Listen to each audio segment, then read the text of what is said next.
Chers frères et sœurs en Christ, je vous salue respectueusement. Rendons grâce au Seigneur, car il nous accorde l'opportunité d'apprendre à mieux le connaître.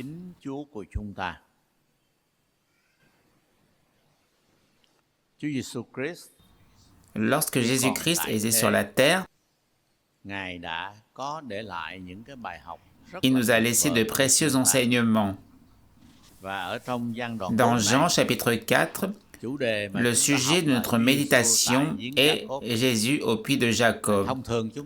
En général, lorsque nous lisons ce passage, nous mettons l'accent sur la femme samaritaine. Mais rappelons-nous que le centre du récit est Jésus lui-même au puits de Jacob. La première leçon que nous voyons,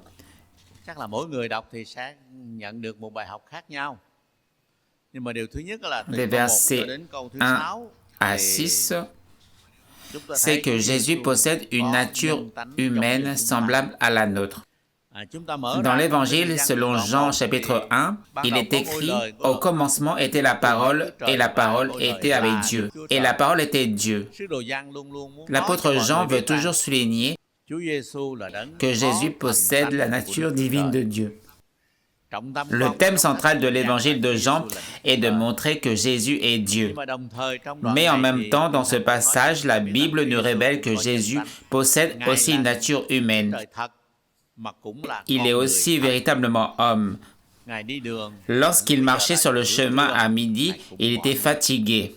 Il avait soif et il avait faim. Chaque fois que nous nous sentons fatigués, chaque fois que nous constatons nos faiblesses et nos limites, nous sommes consolés car nous avons un souverain sacrificateur qui compatit à toutes nos faiblesses. La fois précédente, nous avons étudié le prophète Élie. Il était épuisé et affamé, au point de demander à Dieu de le laisser mourir. Pourtant, le Seigneur ne l'a pas réprimandé ni rejeté, mais il a envoyé son ange pour restaurer ses forces après le combat intense sur le mont Carmel. Dieu s'est soucié de lui. Il a pris en considération la faiblesse de son serviteur et le pain et l'eau du ciel ont fortifié Élie. L'ange lui a dit, le chemin est trop long pour toi. Et grâce à cette nourriture céleste, il a marché 40 jours et 40 nuits afin d'accomplir la mission confiée par Dieu. Une nourriture ordinaire n'aurait jamais pu lui donner une telle force. Mais celle que l'ange lui apporta, la nourriture du ciel, l'a soutenue. Ainsi notre Seigneur est celui qui a pris une nature semblable à la nôtre. C'est pourquoi il est le souverain sacrificateur, compatissant, sensible à toutes nos faiblesses. Que le Seigneur se serve de cela pour nous rappeler. Souvent, que ce soit en nous-mêmes ou chez nos frères, il y a des faiblesses, car eux aussi sont des êtres humains. Que Dieu nous accorde de la compassion, car le Seigneur est celui qui compatit à toutes nos faiblesses. Jésus a eu faim, il a eu soif, il a eu besoin de repos. Comme dans ce récit au verset 6, il est clairement dit qu'après un long chemin, sous la chaleur du soleil, il était fatigué. Et nous voyons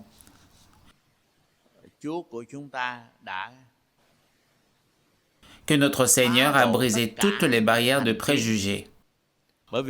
Car pour les Juifs, à l'époque de Jésus, ils se considéraient comme le peuple élu, tandis que les Samaritains étaient vus comme un peuple métissé, non pur Israël.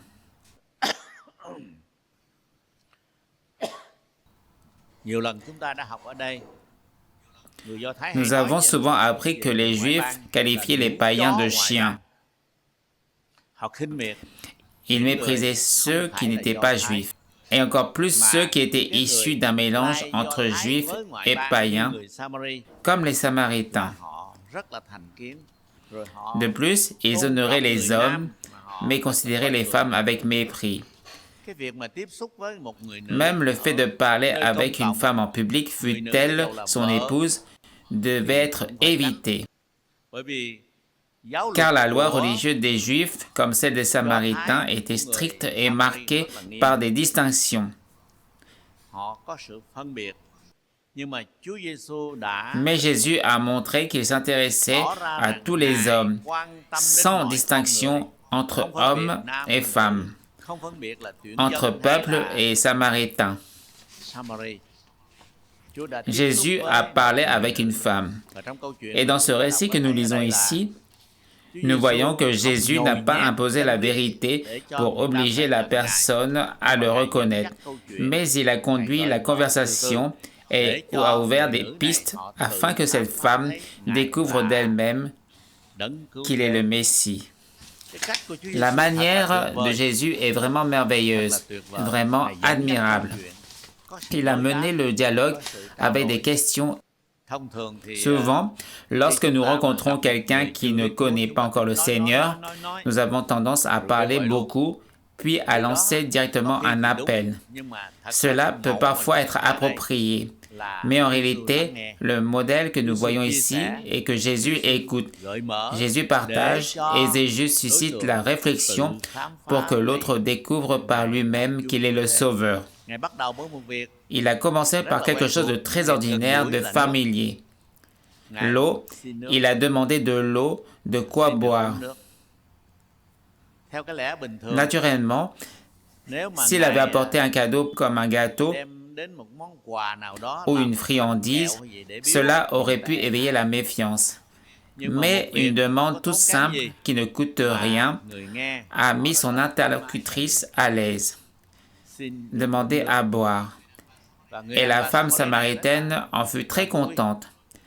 Puis, à partir de cette eau, du puits de Jacob, il l'a conduite à comprendre l'eau de la vie, partant du concret et du quotidien pour l'amener au spirituel et au surnaturel. C'est une très belle leçon qui nous rappelle comment témoigner auprès des autres. Nous commençons par nous intéresser à leurs besoins quotidiens, mais ensuite, ils découvrent qu'ils ont un besoin spirituel plus profond. Ils ont soif de l'eau de la vie. Vous tous qui avez soif, venez aux eaux. Même celui qui n'a pas d'argent, venez acheter et manger. Dans Ésaïe 55, quand il est question de l'eau de la vie, les Juifs comprennent facilement et les Samaritains, qui avaient aussi lu les Écritures, comprennent également. Alors cette femme, qui était très perspicace, a dit, « Seigneur, donne-moi cette eau. » Elle avait soif de l'eau que Jésus lui avait présentée. Et Jésus l'a ensuite amenée vers un autre aspect en lui disant, « Va, appelle ton mari et viens ici. » Voilà un point sensible, car cette femme cherchait à cacher sa situation. En réalité, elle aurait pu aller puiser à un puits plus proche de chez elle. Mais elle préférait parcourir une longue distance et venir à midi sous le soleil brûlant pour éviter la foule par honte de s'en passer. Elle avait eu 5 maris et l'homme avec qui elle vivait alors n'était pas son mari, mais une sorte de concubinage. Alors Jésus lui dit, « Va, appelle ton mari et viens ici. » La femme répondit, « Je n'ai point de mari. » Jésus lui dit, « Tu as bien dit, je n'ai point de mari, car tu as 5 maris, et l'homme avec lequel tu vis n'est pas ton mari. » Cela bouleversa profondément cette femme, car comment un juif de passage pouvait-il connaître un passé aussi peu honorable que le sien? Alors elle s'écria, « Seigneur, je vois que tu es prophète. » À cette époque, dans le peuple, on savait qu'un prophète envoyé de Dieu était un messager qui connaissait toutes choses et parlait de la part de Dieu. Profitant de cela, Jésus la conduisit plus loin, car elle pensait qu'un prophète pouvait l'aider à résoudre ses doutes. Elle dit, « Nos pères ont adoré sur cette montagne, et vous les Juifs, vous dites que le lieu où il faut adorer est à Jérusalem. Qui a raison? Jésus lui répondit qu'il ne s'agissait ni de Jérusalem, ni du mont Garizim, ni d'aucune montagne en particulier. Et là, une vérité fut révélée à cette femme, vérité que chacun de nous doit aujourd'hui encore croire formellement. Que dit Jésus? Mais l'heure vient, où elle est déjà venue, où les vrais adorateurs adoreront le Père en esprit et en vérité. Mais les vrais adorateurs, comment doivent-ils adorer? C'est en esprit et en vérité qu'ils doivent adorer le Père, car c'est cela que le Père recherche. Pourtant, aujourd'hui, les hommes continuent de s'attacher aux lieux considérés comme sacrés. Chez nous en France, on va à Lourdes pour prier, ou à Fatima au Portugal, ou à d'autres endroits réputés saints. Mais certains enfants de Dieu, lorsqu'ils prient dans une église simple au rez-de-chaussée, pensent que ce n'est pas assez sacré, qu'il faut être dans une chambre haute pour que la prière soit plus spirituelle, parce que les disciples ont prié dans la chambre haute et ont été remplis du Saint-Esprit. Il y a aussi ceux qui disent « Aujourd'hui, il ne faut pas sortir, car c'est vendredi 13, un jour de malheur. » Ou encore « Tomber le 5, le 14, le 23. » C'est toujours des pertes. Et ainsi de suite. Nous pouvons facilement être influencés par des superstitions liées aux lieux, aux rites, aux formes, aux jours, aux mois et aux années. Que le Seigneur nous garde de cela. La véritable adoration est une adoration en esprit et en vérité, car Dieu est esprit, et ceux qui l'adorent doivent aussi l'adorer en esprit et en vérité. Dieu a créé l'homme comme un être spirituel. En plus de son corps matériel, l'homme possède une nature spirituelle capable de communier avec l'Esprit divin, le vrai Dieu suprême. Ainsi, l'homme n'a pas besoin d'adorer dans de tels ou tels lieux, car Dieu est présent partout. Si nous le cherchons de tout notre cœur, nous le trouverons. Vous me chercherez et vous me trouverez, si vous me cherchez de tout votre cœur. Ce n'est pas une question de nombre de sacrifices offerts, ni de se rendre dans un sanctuaire particulier, à Lourdes ou dans un lieu où l'on dit que la Vierge est apparue en pensant que là, ce serait plus sacré. Aujourd'hui encore, dans le monde, il y a des milliards de catholiques romains qui s'attachent à ces lieux et à ces rites. Pourtant, ce qui plaît au Père, c'est une adoration en esprit et en vérité, selon la vérité de la parole de Dieu. Car si nous adorons en dehors de l'Écriture, même avec toute notre sincérité, cela ne suffit pas. Mais une adoration faite à la fois en esprit et selon la vérité, voilà ce que le Père recherche. C'est une leçon très importante que Jésus a enseignée à cette femme samaritaine. La femme dit « Eh bien, cet enseignement me fait penser à celui qui doit venir pour expliquer toutes choses spirituelles, le Messie, le Sauveur. » Alors Jésus lui répondit « Celui qui te parle, c'est moi. » Jésus avait conduit la conversation de l'eau matérielle jusqu'au moment où il se révèle à elle comme le Sauveur. Quand cette femme comprit qu'il était le Messie, elle fut remplie de joie. Elle courut annoncer la nouvelle à tout le village. Il y a même une petite devinette biblique qui a laissé son crétin pour aller en parler aux autres. Certains s'amusent en pensant à quelque chose d'idiot, mais dans le dictionnaire, c'est synonyme avec la cruche, dont le vase d'eau qu'elle a laissé là.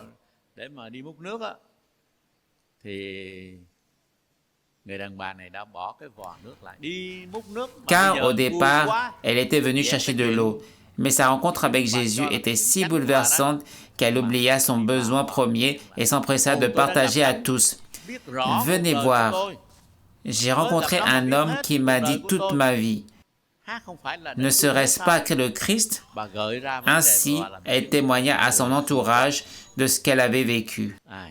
Nous voyons que cette femme était un témoin très fervent.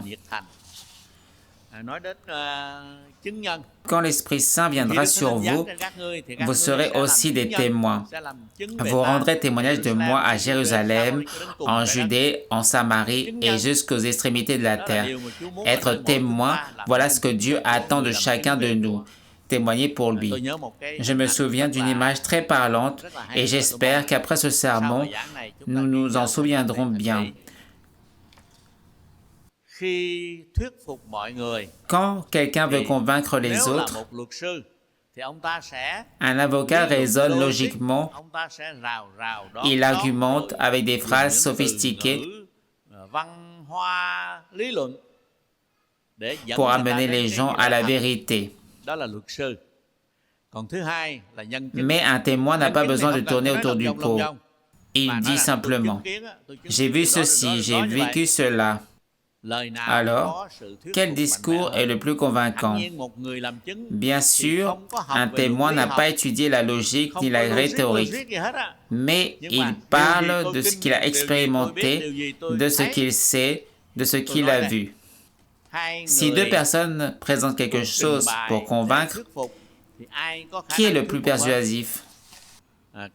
La personne qui n'a pas de logique, qui n'a pas de connaissance en raisonnement, qui n'a aucune formation en logique, mais qui témoigne en racontant ce qu'elle a entendu et vu, c'est cela faire un témoignage.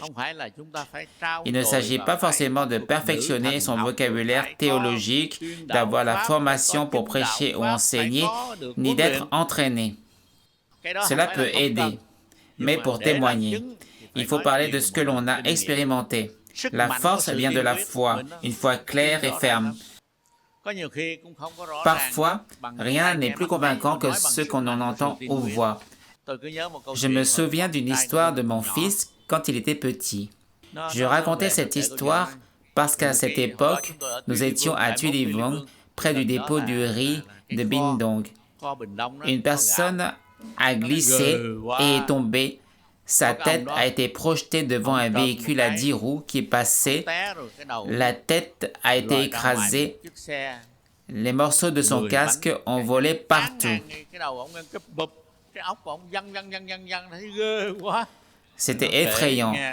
Et le récit était si vivant qu'on pouvait presque le voir. Alors, comment sais-tu que le cerveau a été projeté partout? Il a dit qu'il a entendu son ami le raconter. C'est drôle. L'histoire est racontée et retransmise par l'ami d'un ami. Mais quand il la raconte, il le fait avec toute la force de sa foi et on voit presque la tête écrasée, le cerveau projeté partout. C'est terrifiant. Il raconte comme s'il avait été témoin, mais en réalité, il ne l'était pas. Aujourd'hui, lorsque nous faisons l'expérience de Dieu clairement et que Dieu transforme notre vie, notre témoignage doit être porté par la puissance de la foi. Nous ne sommes pas un avocat formé, instruit en logique et en raisonnement pour parler dans le cadre d'un argumentaire. Mais nous témoignons de ce que Dieu a fait dans nos vies. Tout le monde sait que le jeu d'argent n'est pas bon. Il entraîne des dettes et peut ruiner les familles. Ce n'est donc pas une bonne chose, mais s'en libérer n'est pas facile.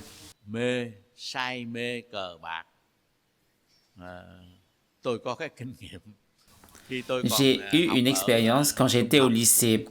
Je mangeais et logeais dans une pension.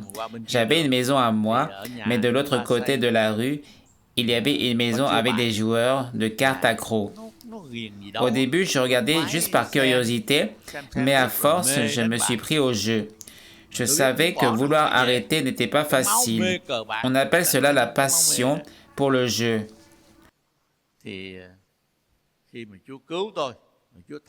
Lorsque Dieu m'a sauvé, il a transformé mon caractère. Il a retiré cette passion de mon esprit. Je le sais. Ainsi, chaque fois que l'on parle de jeu d'argent, je peux témoigner de mon expérience, car Dieu m'a changé. Chacun de nous a eu de mauvaises habitudes, mais Dieu a transformé nos vies. Pourquoi ne pas dire, lorsque Jésus remplit nos cœurs de joie comme une floraison au printemps avec des chants de louanges, nous manifestons la joie et les bénédictions que Dieu donne à notre vie, une vie nouvelle. Cela est plus important que toutes les classes ou programmes de formation. C'est ainsi qu'on témoigne, pas en jouant l'avocat et en citant des lois ou des arguments. Comme le disait Linh Yu-tang, ce genre de langage fleuri peut obscurcir l'Évangile et voiler la vérité. Beaucoup de gens partagent la parole de Dieu avec une bouche toute ronde, une posture imitée de tel ou tel orateur célèbre portant des lunettes pour ressembler à un conférencier renommé. Cela n'est pas nécessaire. Nous devons parler de ce que Dieu a fait dans nos vies. C'est ainsi que l'on témoigne. Et nous pouvons avoir un pouvoir de persuasion très important. Ne serait-ce pas possible de n'avoir aucune expérience avec Dieu? Nous en avons beaucoup. Dieu a transformé ma vie de telle manière. Nous témoignons et persuadons les autres d'accepter Jésus. C'est une leçon précieuse sur le témoignage. Cette femme a parlé avec sincérité. Mon passé n'a rien de glorieux, mais Dieu connaît tout.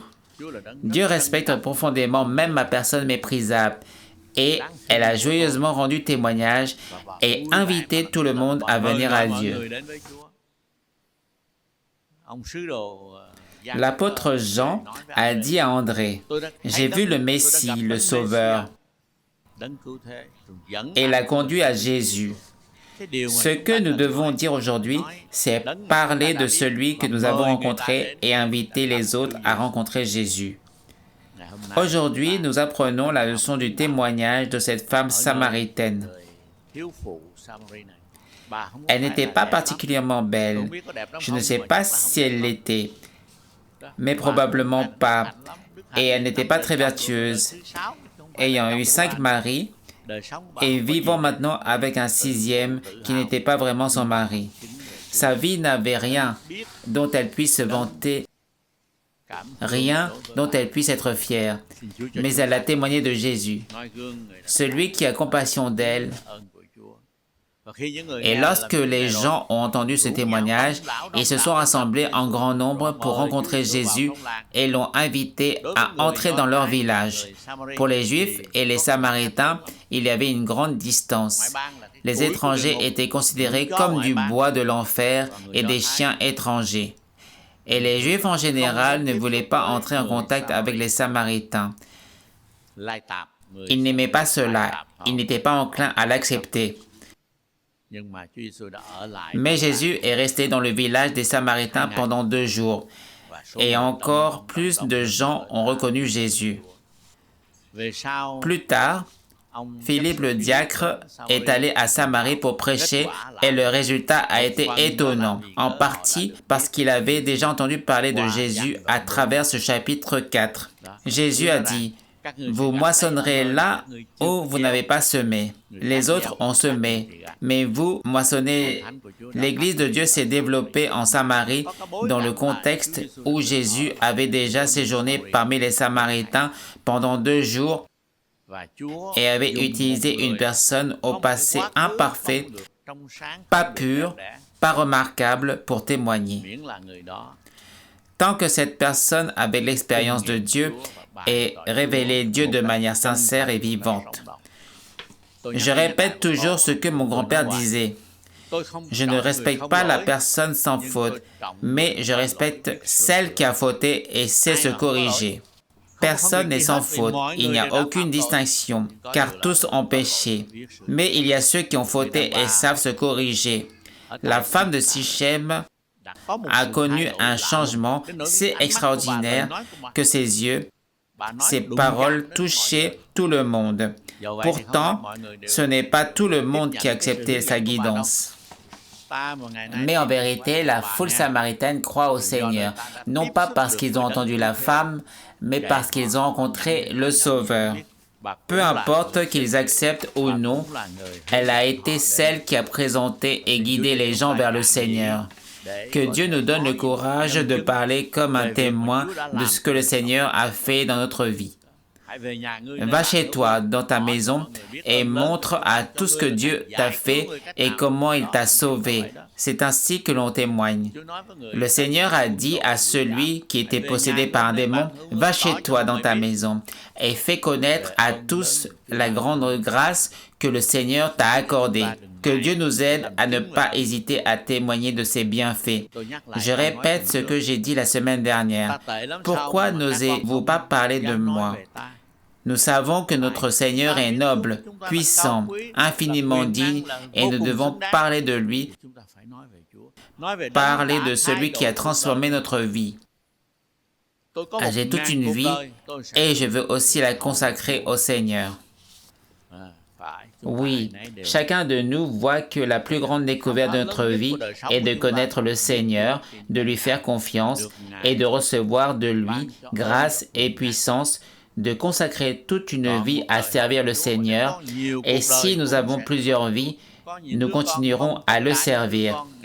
Il y a des enfants qui souhaitent que tous soient des annonciateurs du Seigneur.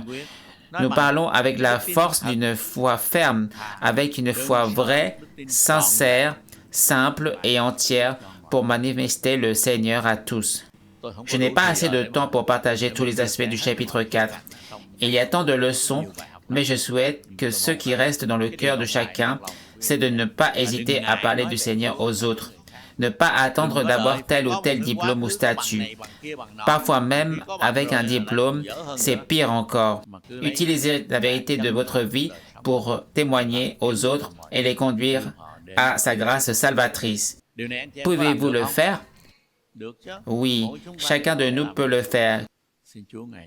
Que le Seigneur nous donne plus de grâce pour ne pas être moins que la femme samaritaine. Nous avons le même Seigneur. Le Seigneur l'a utilisé pour amener tout un village à lui.